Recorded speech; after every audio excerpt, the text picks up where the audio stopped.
Oke guys, Assalamualaikum warahmatullahi wabarakatuh. Selamat pagi teman-temanku semuanya. Pada video kali ini saya akan membahas tentang perjanjian baku.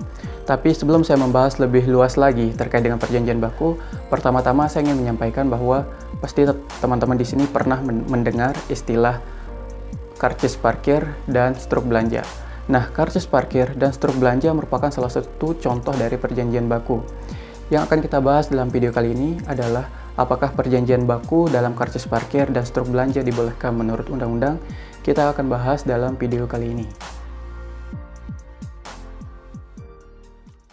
Oke, yang pertama kita akan membahas terlebih dahulu tentang apa itu perjanjian baku. Perjanjian baku merupakan suatu perjanjian yang di dalamnya itu terdapat syarat-syarat yang telah ditentukan oleh salah satu pihak.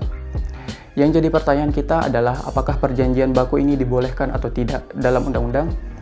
Perjanjian baku ini dibolehkan selama tidak mengandung klausula eksonerasi dan tidak melanggar Undang-Undang Nomor 8 Tahun 1999 tentang Perlindungan Konsumen Pasal 18.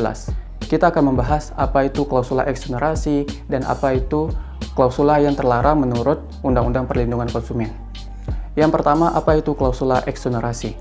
Klausula eksonerasi merupakan klausula yang membebaskan seseorang atau badan usaha untuk melakukan suatu tanggung jawab. Klausula eksonerasi dilarang dalam suatu perjanjian.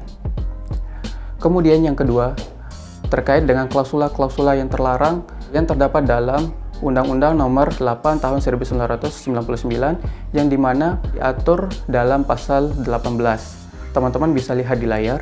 Saya akan tunjukkan pasal 18 yang mengatur tentang klausula-klausula yang terlarang. Selanjutnya saya akan menunjukkan dua contoh dari perjanjian baku.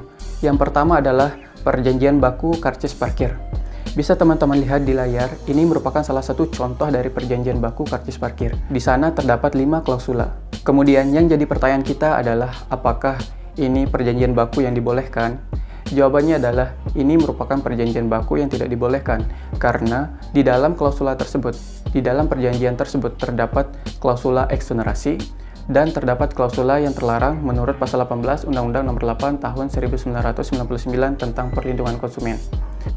Oke, kita akan beralih ke contoh kedua. Bisa teman-teman lihat di layar, ini merupakan salah satu contoh dari perjanjian baku dalam struk belanja. Yang jadi pertanyaan kita adalah apakah perjanjian ini dibolehkan atau tidak? Perjanjian ini tidak dibolehkan. Kenapa? Karena dalam perjanjian tersebut terdapat klausula eksonerasi dan terdapat klausul yang terlarang berdasarkan pasal 18 Undang-Undang Nomor 8 Tahun 1999 tentang Perlindungan Konsumen. Oke, jadi kesimpulannya adalah apakah perjanjian baku dibolehkan atau tidak?